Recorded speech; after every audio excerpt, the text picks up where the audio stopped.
Hey guys, welcome back to World of Warships. Today we're playing the Manteuffel, the new German battle cruiser line, featuring manual secondaries. This line has been fully released now. Everybody can go grind it just like a normal tech tree line, and I think you should. I've been having an absolute blast playing through these ships. The Tier 9 in particular is so much fun. First time, maybe I'm saying that about a 6-gun ship, but here we are. I'm having a really good time. The manual secondary gimmick is extremely fun. For someone like me who enjoys getting up close, brawling it out, having manual control over these guns is really, really fun. If you're at all interested in close range brawling, using secondaries, anything like that, you really do need to go grind this line. I want to hype this up as well, as with early access, we can get caught up in seeing the new shiny thing 2 months ago, and then when it fully releases, well, everybody's already seen it at that point, but really, I've been having a good time here with Manteuffel. Even the Tier 9 is extremely powerful. This is not a line where you need to get to the Tier 10, you gotta use all your free XP. The Tier 9 is absolutely incredible. The armor is very good at these closer ranges. You gotta worry about the bow overmatch section, but for the most part, at closer ranges, you're quite tanky. Not battleship levels, but we've talked about that a little bit recently with these battle cruisers. You need to be supplemental tank or supplemental damage. You're not going to be the main target of focus. And if you can find good positions to farm over islands with these light cruiser-like guns, the secondaries here, having 13 kilometers of range is kind of ridiculous on this much DPM. It's pretty similar to Schlieffen DPM, even the Tier 9 here. Maybe a little bit less once manual secondaries fully activate for the battleships there. But still, it is absolutely awesome. Having the larger caliber secondaries, we don't have the 105s here. It's the 128s is the smallest these go, which means we pen 32 millimeters of armor base, so we don't have to take IFHE. So we're going to get a lot of fires as well. A lot of damage coming through from these secondaries. It really feels like you're playing an armored light cruiser that can just farm over islands like a light cruiser would. But if someone makes a mistake and goes broadside to you, you still have 350 millimeter main guns to hopefully punch them in the face a little bit like we did with that cruiser earlier on in this battle. They're not the most accurate guns, you know, 6 guns are still going to troll. But it's Battle Cruiser Dispersion 2.15 Sigma. A little better than we usually see on these Battle Cruiser guns. 2.05 is very common for cruisers. Still though, we're not playing this line for its main guns primarily. It's nice to have, certainly, but the Tier 10 is where you want to play if you want to have consistent main gun power. The Tier 9 gets you this full suite of secondaries all the way down here, a tier lower, which is really, really fun to have. And if you're thinking of grinding this line, which I do think you should, unfortunately, earlier on in this line is kind of painful. No heals is a big problem. I was looking at that earlier when this line was in earlier access. Tier 6, Tier 7, you can make them work. It certainly is enjoyable when you get the right match. It's got to be the perfect match. Not having a heal is very difficult for a ship that is needing to push up a little closer to make use of its gimmick. Certainly the armor is not as good on the Tier 6 and 7 either. Tier 8, you start to feel it, what this line is capable of, certainly, but you don't get near the secondary DPM that the Tier 9 and the Tier 10 get. These two really just crank everything up, and that's where you do kind of have to get to the Tier 9 to get the full experience. Broadside Cruiser takes overpens, no problem. We have manual control over these secondaries. And as I've played more with these ships, the more I've realized at close range is really when I'm seeing the benefit of manual secondary control, actually being able to control where these secondaries are targeted. If you didn't know, the normal secondaries, when it's just AI controlled by the game, they're targeting the Citadel, the water line, midsection, and at close range that means you're getting mostly shatters. You need to be hitting superstructures, or if you pen 32, bow, stern, some deck armor, that kind of thing. And at close range, well, you're not going to be able to do that when the game is controlling the secondaries. Having full manual aim control over these allows you to get so much more value out of them at really closer ranges, which I like a lot. If you're curious about optimizing it, or maybe you don't want to use the manual full aim all the time, try to aim the secondaries when you're at closer ranges. Otherwise, you can just let them do their thing. They still have 12 kilometers of range if you're not controlling them. You only get this 13 kilometers of secondary range when you're physically aiming these secondaries, which I think is an interesting gimmick. However, if we're being honest, it'd be nice to have the AI or the game controlling them a little bit less. I think there should have been a bigger difference in the accuracy and the distance you can actually lead these secondaries as well when you're controlling them. Maybe it's you still get 13 or maybe you still get 12 kilometers when you're the one controlling it. But when the game is controlling the secondaries, maybe it'd be okay for them to be only 9 kilometers, something like that. I don't know. I've been having so many crazy games with these secondaries. The amount of damage I'm getting out of them, close to 100k at times, and that's just raw damage. The fires did even more that battle. Maybe, I don't know if they're overtuned necessarily. I've got a lot of practice brawling it out, but certainly these are very, very strong cruisers coming in. Izumo at close range, we gotta protect our bow armor. That's where we can get overmatched and even Citadel through our bow. It's only 27, no icebreaker. But if he hits our side, it's like 90 millimeter plating there. So we should be bouncing a lot of those shells. So sitting here is perfect. We're able to put that weak bow armor behind an island, so hopefully he can't even hit it. Although I'm reversing out, exposing that weakness. Okay, let's just ignore that. But you can hide that bow plating behind an island. Okay, he didn't aim for it. Great. Perfect. But that's where you want to aim, is into the bow of this ship, at least when it's angled like this. And that way you can hide that weak point. And getting all of our secondaries like this lights so many fires. Here, able to aim into the upper belt of Izumo. It's such a perfect example. Izumo belt armor, you're doing 0 with secondaries at these closer ranges. But here we're able to aim up just a little bit higher. As well as aiming for his bow section too. Its upper belt and his bow is all 32. So that gets us a ton more damage out of these secondaries. Aiming is so much more fun than just letting them go on their own. At least for me personally, I am having so much fun here.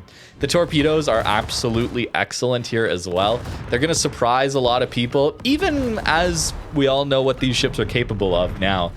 It's still a little surprising to have 9.5 kilometer torpedo range on this ship and the tier 10 as well. A little more damage as well compared to what we would see on, say, A-Gear, right? That ship has 6 kilometer torps, 13,700 alpha. You get 14,400 and 9.5 kilometer range on them. You gotta go a little too broadside to use them, so you gotta pick your moment, I guess. But it's still really nice. You got 3 very solid threats to deliver at these closer ranges. It's really fun. And allowing you to get to these closer ranges has to be the concealment. They're very, very stealthy, allowing you to get well within secondary range with the full conceal build. And now that I've played through some Puerto Rico with the outnumbered upgrade on the commander, getting me that improved accuracy when we're outnumbered, I might actually drop conceal on my commander. I'm not sure about that yet, but it could be interesting. By the way, I'm making a massive mistake right now. And I'm not going to tell you what it is just yet. I'll tell you a little bit later. But try and think of what mistake I am making currently with this ship. Columbo's, of course, very scary. Fortunately, he's not looking at us. So let's try and take him out as quickly as we can. And our team cleans up the engine. Very, very nice. Swapping back and forth to these main guns and these secondaries. It can be a little bit awkward wargaming if you're listening. Maybe we could make it so the secondaries are always looking where our cursor is on our main guns or when we're using our torpedoes, because anytime you swap back to your secondaries, they're all not pointed in the right direction. You have to wait for them to all traverse back to where they need to in order for them to start firing. So there's like a 2 or 3 second delay, something like that at times, which is a little bit frustrating. It's because they added animation, just an idle animation to AA mounts and secondaries. You know, you see that in any ship you're playing for the most part that have these mounts. At the start of battle, they'll just start turning on their own, back and forth, back and forth. Well, if they're always doing that when you're not aiming them, sometimes you have to wait to actually get control of those secondaries again if they're at their furthest away traversal point. It's a little bit annoying, but overall not too big a deal, especially if you're at closer ranges when the secondaries will be going on their own. They should be targeted anyways, so really minor complaint there, but it is something that I noticed.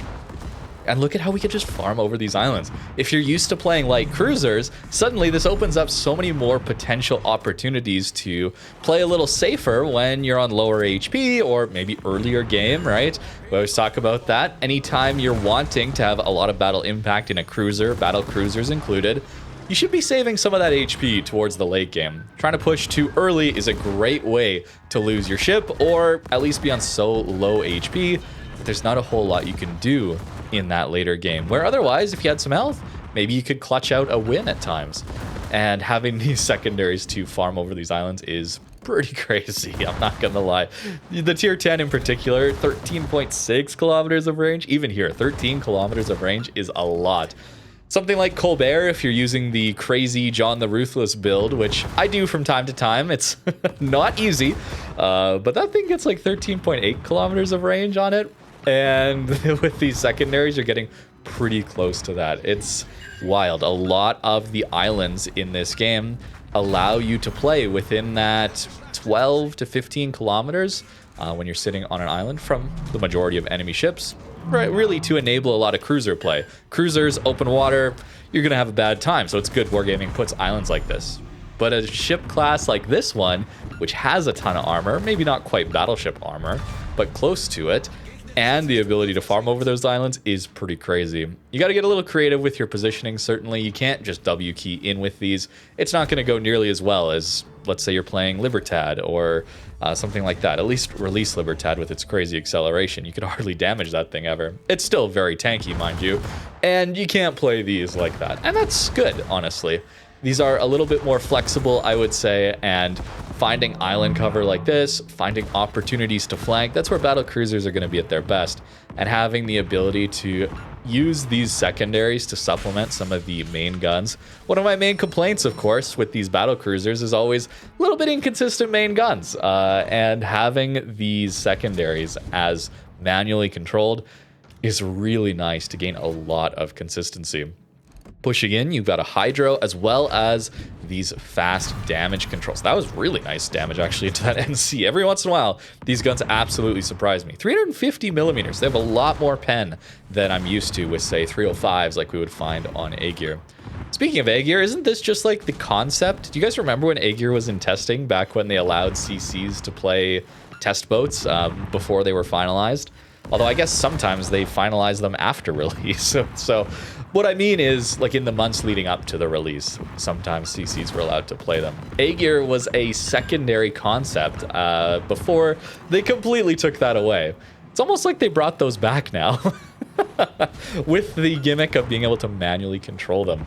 Poor Baltimore. I mean, at least what are you going to do against this thing? You kind of just have to stay out of its range. At least if it mistimes its push, something like Manteuffel and all of this line should go down relatively quickly to focus fire. But positioning, of course, a big deal. And the better you can position these things, it's going to be ridiculously difficult to deal with one of these things that is well played. Another Kraken for us, bit of kill securing, very good at kill securing, is certainly with these secondaries. But I also wanted to talk about this damage control we're using right now.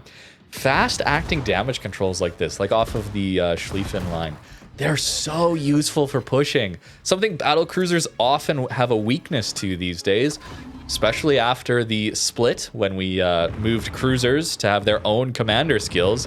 Large cruisers had a massive weakness now that they could no longer run fire prevention. They could get burned down so much easier because they take longer duration fires than a normal cruiser, and while battleships have even longer duration a lot of the time, they have so many more tools to mitigate that fire damage, where battle cruisers just didn't have access to that. So having these fast acting damage controls kind of mitigates that weakness that a lot of battle cruisers have, which is really good for a ship class and a ship type that needs to play a little closer. More of the battle cruisers, large, heavy cruisers, tend to play a little further back. They have strong guns, really great shell velocity and accuracy at longer ranges, that kind of thing. Not so much here, so we do need to be able to push in, so that will help you out a lot. And yeah, you may run out of those damage controls in some games, but more often than not, it's going to save you so much HP, thanks to be able to damage control those fires a lot sooner. Much less likely to take those permanent fires. Some absolute incredible games here with Manteuffel, and really awesome to see that the tier 9 is so much fun to play.